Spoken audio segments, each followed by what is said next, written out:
Welcome back, everyone, to the second episode of GFE Explains. If you haven't watched the first episode, please do watch it.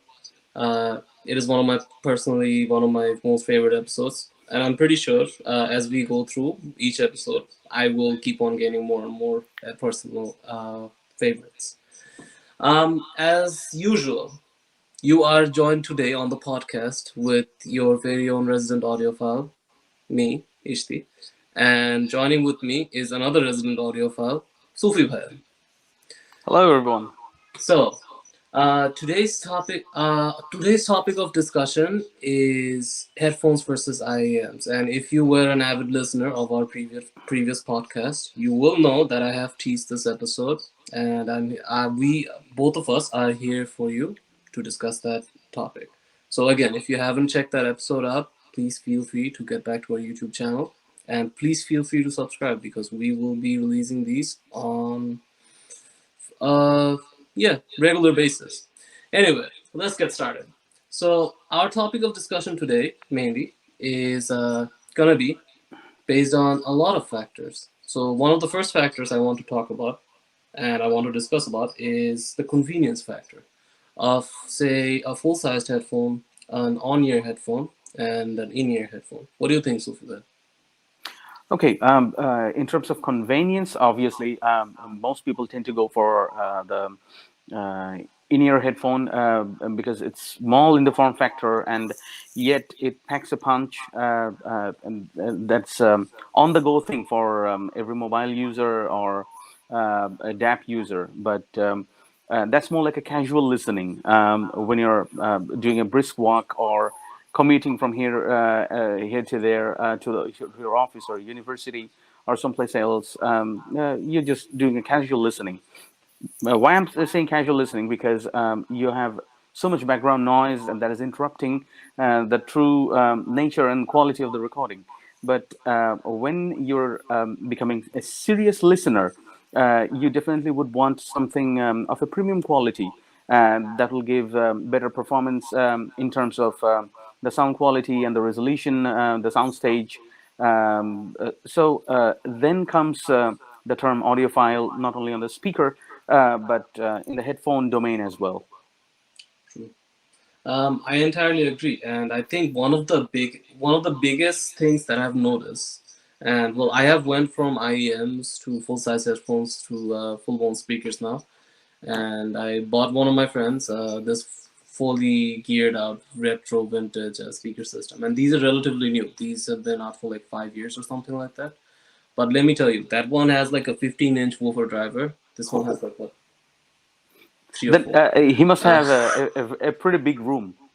Yeah, exactly. So the biggest difference that I found, and I don't think I would have found this before, but the biggest difference that I found is that the sound state sounds so much better when you move into a bigger driver. Like it just feels like it just brings the music a lot um, more to life, right? Even when you're Yeah. listening to lower volumes, and I know that a lot of people say this, that in order to experience soundstage, you need to have an amp that pushes out like 500 watts or something like that. Surprisingly, my amp pushes out like 150, and my friend's amp pushes out like 70 or 50 watts. But That's a lot. honestly, that other speaker that I built out, it sounds so much better. It's like an entire different world in front of you, right? Yeah. So yes, in terms of comfort, I think that IEMs are really the way to go. Now, for some people, I know that for some have allergies. Had a few friends who do not really like in ears because they go all the way Hmm. in your ear. Yeah. For those people, I think there are earbuds as well. If Hmm. you were not born um, after 2000s, then you might know there's something called an iPod. And iPods used to Yeah. come with these things that used to stay just as snugly in your ear. And there's a Yeah. massive market out there. A lot of earphones. We will also try to cover those in our upcoming episodes. Exactly. Um, I think there's also another factor. You know, um, there are casual users, maybe people. maybe majority of the people who's watching this video. And then there are audiophiles, absolute maniacs who will stop at nothing to Yeah. get the biggest convenience, biggest audio quality from their gears. So, Vibha, what's your insight on that? Okay, each sides have their own pros and cons. So, True. as I was saying, that having a small form factor gives you more mobility, and you can get sound out of a very small form factor that provides a basic listening capability. And Mm. some also have included microphone along with it. But when you're becoming a serious listener, you will definitely tend to go for the bigger speaker. And I'm translating that sentence here into the bigger diaphragm and bigger driver over here. So as I was chatting offline with Ishti, that even the smallest smallest headphone driver is bigger than the IEM driver. But Mm. if I try to think from a musician's perspective, we always use small form factor in-ear headphone for our live sessions. But when it comes to recording, we are extra serious about how the sound is being translated into the speaker, because that's how we're going to perceive a guitar tone or the timbre of a snare, and that's going to get recorded in and it's going to be published, and it's done forever. That's true. Um, yeah, I completely agree. Like when you're a musician, you want your music to sound exactly like the way you want it to, right? There has to be, when you are a musician, you have to consider the fact that so many more people are going to listen on so many more different systems, and there needs to Yes. be a standard in between them, so Yes. that you guys have a house sound, you guys have your own identity and stuff like that. And yeah, I completely agree. Like, imagine, I think the smallest headphone driver, full size headphone or on ear headphone driver, might be somewhere around 35 millimeter, probably this big. Imagine walking around with something this big in public, right? Yeah. There is also a ridiculous in ear headphone like that. It's from Odyssey called iSign. It's not as big, still not as big. It's planar magnetic, but what I'm saying is, yes, you do have a valid point. And as Americans like to say, in terms of car engines, there's no replacement for displacement. Regardless, moving on. Yeah. I think another bigger factor in this discussion is the price to performance ratio, especially the way you approach it, right? Like if you're going from an audiophile perspective, sometimes things get really ridiculous, for a Yes. lack of a better term. And if you're a casual user, they make sense in some scenarios, right? Um, So, Vibha, what do you think about that thing? Okay, I can give two examples in short. Mm. If I'm going for jogging or doing yoga or hitting the gym, I definitely wouldn't want Hi-Fi Man Sundara or the more expensive version over there, because the last thing I want is my sweat leaking into the driver and causing some massive corrosion in the magnets or something like that. So here end use matters more focus from just pros and cons. The end Okay. use matters. So when we look at the audiophiles, their end use is to listen and enjoy music in a calm and quiet place. Maybe Mm. it could be a weekend or it could be a nighttime when everything, the surroundings are just calm and quiet. The baby's sleeping in another room, and well, um, it's just me and my music. Exactly. Exactly. Well, I'm enjoying one of the only pleasures I have left of being a bachelor. I can turn up my music whenever I want. The neighbor sometimes minds, but I don't mind.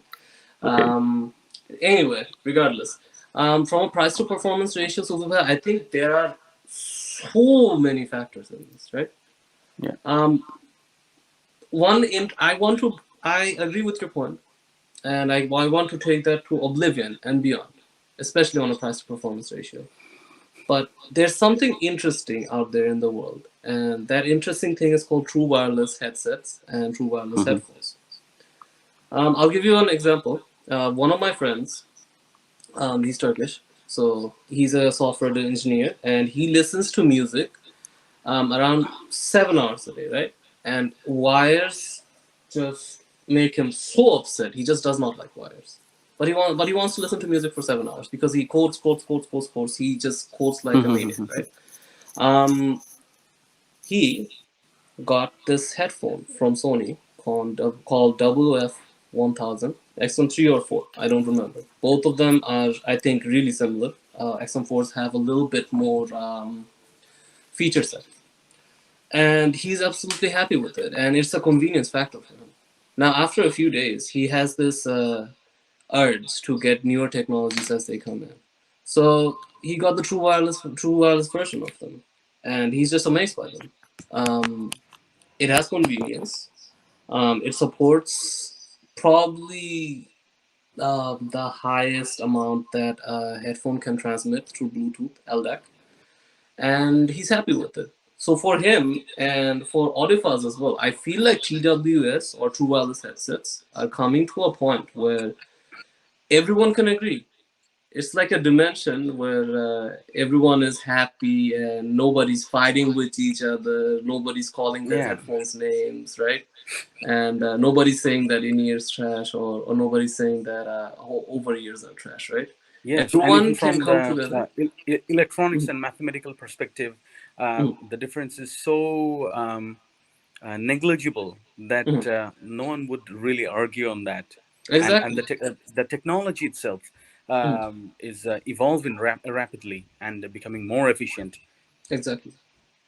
So that's what I'm saying. Like, I feel like when you go to a certain point in audio, and well, I think the most innovative manufacturers are really branching off. Like when you're looking at companies like Noble, one of the biggest audiophile companies, they manufacture in-ear headphones. Even they went into the true wireless space, right? So what I'm trying to say is, like, I feel like true wireless is the future because you have like LDAC, which can stream up to 1,000 kilobits per second, which is almost a flat quality, right? Unless you're Yeah. talking about ridiculous flat trips. Um, and so you have your audio perspective over there, and then you just take these small earbuds and then you just put them in, and then you just go about your day. They have charge for like 2 or 3 hours, enough for a bus commute or enough for a train ride. And if you run out of charge, you can just put them back on your case. That it holds three or four charges, and you're set for the day. Anyway, I feel like that is one place we can leave it at. I still want to talk about a lot of other things, like how in a studio environment, in-ears don't really matter that much, and how Yeah. in say a live environment, in-ears matter so much, right? So I want to Right. discuss these kind of topics. Um, do you think we can talk a little bit more about these, Sufika? Like Yeah, sure. in-ears in live settings on why they're really Okay, important usually the and. in-ear monitor in a live setting Mhm, is wireless, surprisingly. Because the main console is at least hundreds of feet or yards sometimes away from the actual stage, mhm, the center console that controls and mixes all the sounds in a stadium or in a concert hall. So it's entirely wireless. The transmitter stays safely and securely with the sound engineer right beside the console box. And what we have is a receiver that is connected to a wired headphone, still wired headphone, but in a way, this is a wireless transmission. So mhm. wired in-ear monitor. So that's how we get the sound. Okay. But in a studio perspective, when we listen to music, we actually listen in order to reciprocate or do our own performance based on the pitch and the music tonality. So the quality is not that important on the headphone. Say, for example, I'm giving my a vocal take, or a guitarist is doing his vocal take. He does not necessarily need a top-notch headphone over there. Why? Because he knows for sure that his actual recording is the source is in pristine condition. The microphone is properly aligned with the speaker. Or in my case, I know that I'm sounding okay and I'm okay to deliver. So in that perspective, what matters is the studio's main monitor or the near field monitor. These needs to be very accurate and surprisingly flat curve in the equalizer setting. Okay.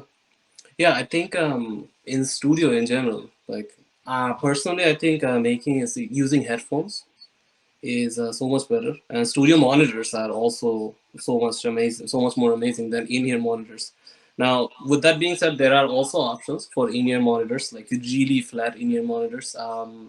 For from me, I think there are a lot of companies, honestly, that help support personal musicians, like people who are making music out of their garage or out of their room, and they can use those headphones to mix Yeah, those that's why things.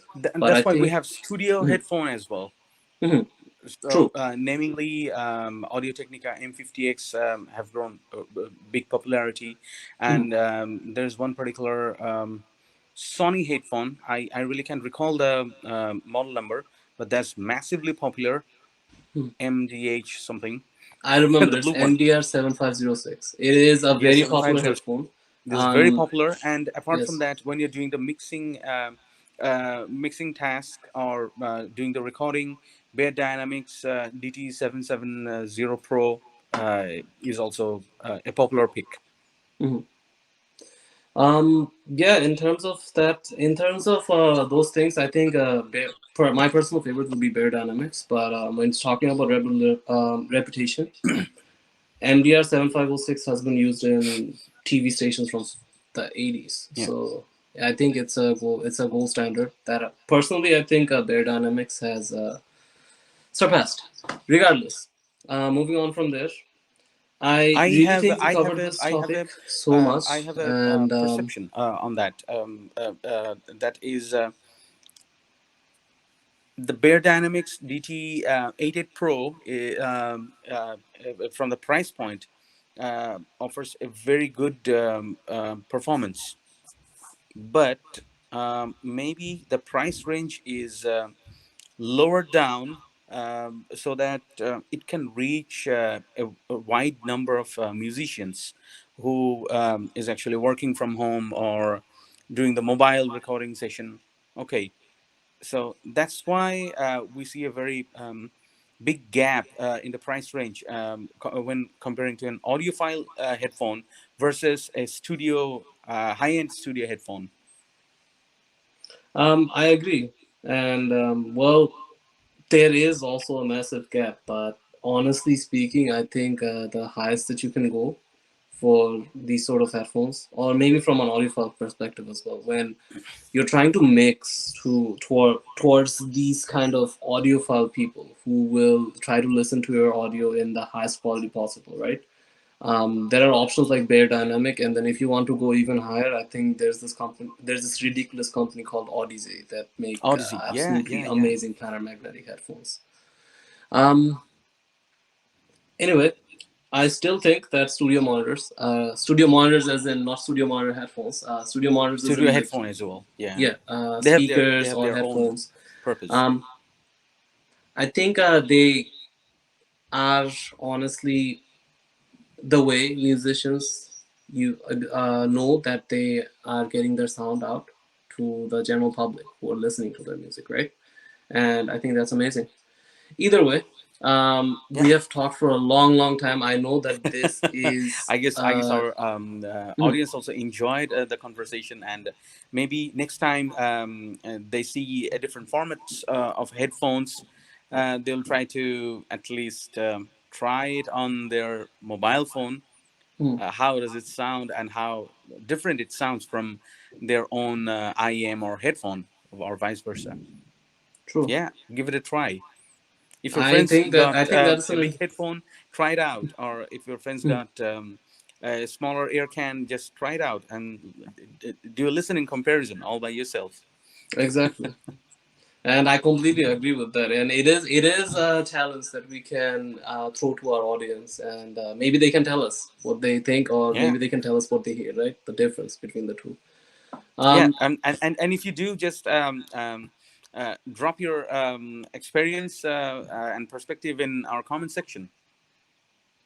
I know. I will listen or read to almost every one of them, because it's always amazing when you give someone your pair of headphones and they start comparing it with their in ears, and they have this eureka moment of, oh my god, I love this so Yeah, much, right? I think that is one of the most amazing parts of audiophilia. Anyway, moving on. Sufi bhai, I yeah, think instead of asking our viewers to do this, I think I will let you be the guinea pig, and maybe we can talk about some headphones the next time, like audiophile tier headphones. Maybe we can talk about gears that you use in studios, right? Your experiences yeah. with them, what you like the most about them, and the difference between that and also audiophile headphones. Which one do you think is better for which scenario and stuff like that? What do you think? Yeah, I definitely would love to do a mixed session and as well as a recording session on some planar magnetic instead Hmm. of the dynamic headphone that I have, Audio Technica M50X. Okay. So that do you have a planar magnetic headphone as well? Because planar magnetics bass is absolutely amazing. It's like thunderous. Yeah. Anyway, No, I don't um, have, but I guess I'll mhm. manage. Oh, okay, okay, okay. We'll watch. We'll see. I also have experience with a few planar magnetic headphones as well, so we can discuss and we can exchange our ideas. But for now, I just want to say that this was an amazing discussion session, Yeah. and hopefully we will be back with more amazing topics in the future. I will not give you any spoilers for the next episode. I hope that you guys subscribe to our channel and find out. But we will bring more and more discussions like these, me and Sufi Bhaiya, because we are your resident audiophiles. And I guess that's it for today. Thank you for tuning in to GFE Explains, and we will meet you in the next episode. And please subscribe.